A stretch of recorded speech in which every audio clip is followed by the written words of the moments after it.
की आपण पायी चाललं पाहिजे.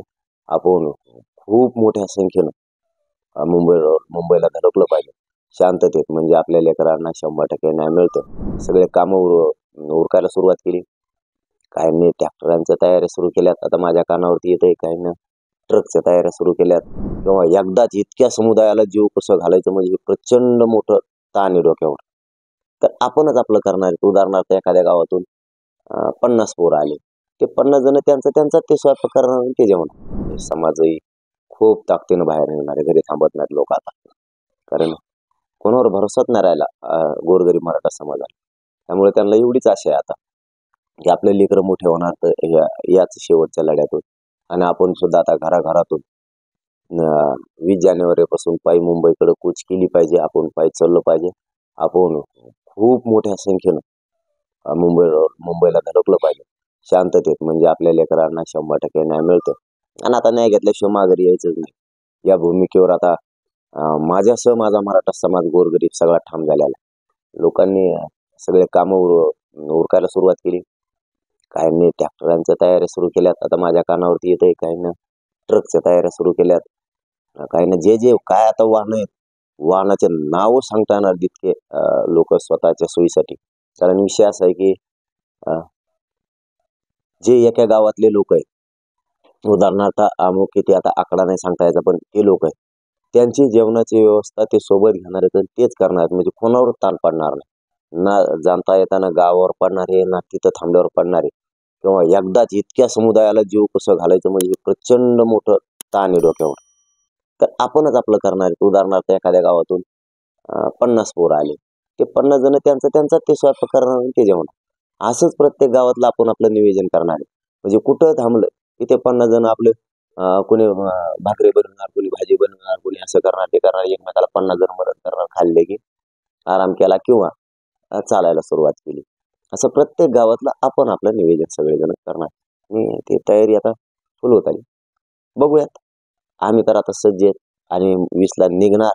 आणि एकदा जर अंतरवलीच्या बाहेर पाय टाकला, दारं बंद, चर्चा फिरच्या बंद. त्याच्या हात चर्चा नाही. चर्चा तर कराच मार्ग निघतो, पण आरक्षणच पाहिजे त्याच्यात. ते चर्चा फिरच्या नको. मग आपण सुचवलेलं आहे त्यांना पहिले 3 महिने नितीन खरे साहेबाच्या अध्यक्षतेखाली समिती होती. त्याच वेळेस आपण सांगितलं होतं त्यांना. त्याच वेळेस हा मुद्दा आहे. आणि इतक्या लांब जाण्याचीच गरज नाही. इथं 83 क्रमांकाला ओबीसीच्या यादी क्रमांक 83ला मराठा आणि कुणबी एक ह्याचा उल्लेख आहे. तसा JR पण आहे तत्सम मराठा म्हणून. एका फक्त शासन निर्णयावर महाराष्ट्रातला सगळा मराठा समाज ओबीसी आरक्षणाचा सगळा 83 क्रमांक जरी लागू केला तरी पण इतकं सोपं आहे. परंतु जाणून बुजून चाल ढकल करायची, राजकीय इच्छा शक्य नसल्यासारखं वागायचं, म्हणून हे होतंय. म्हणून आम्हाला मराठ्यांना मुंबईचा निर्णय घ्यावा लागला आंदोलन करण्याचा. आणि आम्ही मुंबईला जाणारे मराठे घराघरातून बाहेर पडणार. एवढी संख्या राज्यानं देशानं कधी बघितली नसेल. पोरापेक्षा मोठं काय नाही. बाकी सगळं मागं टाकलंय मराठे लग्नाला जायना, मराठे कुठं देवाच्या कार्यक्रमाला जायनात, मराठे जास्त करून मोठमोठ्याला सप्त्याला जायनात, मोठमोठाले मंदिराचे काही कळस येतं तिकडं जायनात. मराठी हलायलाच तयार नाहीत. कोणाच्या सभाला जायनात. मराठ्यांनी एकच टार्गेट धरलंय, पटापटा कामावर का आणि चला मुंबई येणार. विराट संख्येनं मराठी असं मोजता येणार नाही मराठ्यांना. हे याला दोष सरकारचा. बस एवढंच माहिती आम्हाला की दोष तुमचा आहे, म्हणून आम्हाला मुंबईत यायची वेळ आली. सरकार नोंदी सापडतात त्यामुळे तुम्ही कोणते जातात हा वेगळा भाग आहे का? मागास आयोग काम करते, त्यांचा अहवाल तुम्हाला लागू होईल का? त्याची गरज नाही. मग मागास आयोगाचा अहवाल कुठं कामाचा येतो त्याच्याबद्दल तुम्ही स्वागत करत आहात. आणि या 2 गोष्टी वेगळ्या कशा?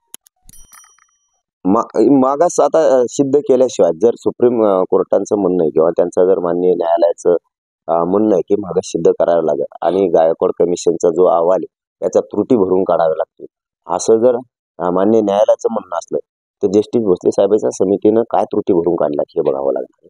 जर मान्य न्यायालयाने सांगितलं असेल जात मागास सिद्ध करा सांगितलं असेल तर ती करावी लागणार आहे आयोगाला.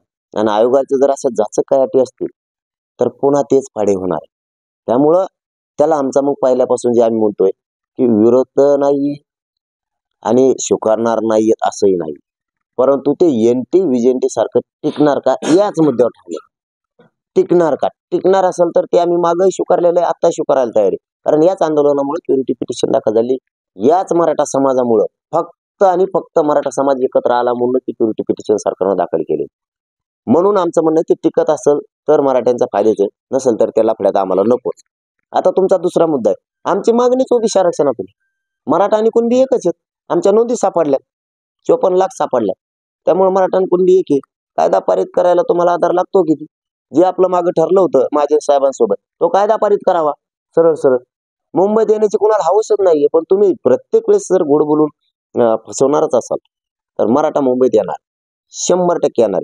आणि आमची मागणी सरसकट महाराष्ट्रातल्या मराठा समाजाला ओबीसीतूनच आरक्षण आणि हीच मागणी, आणि हिच्यावर शेवटपर्यंत ठाम येतात. ते आरक्षणाचं ही धाकमुक, ते स्पष्टीकरण होत नाही.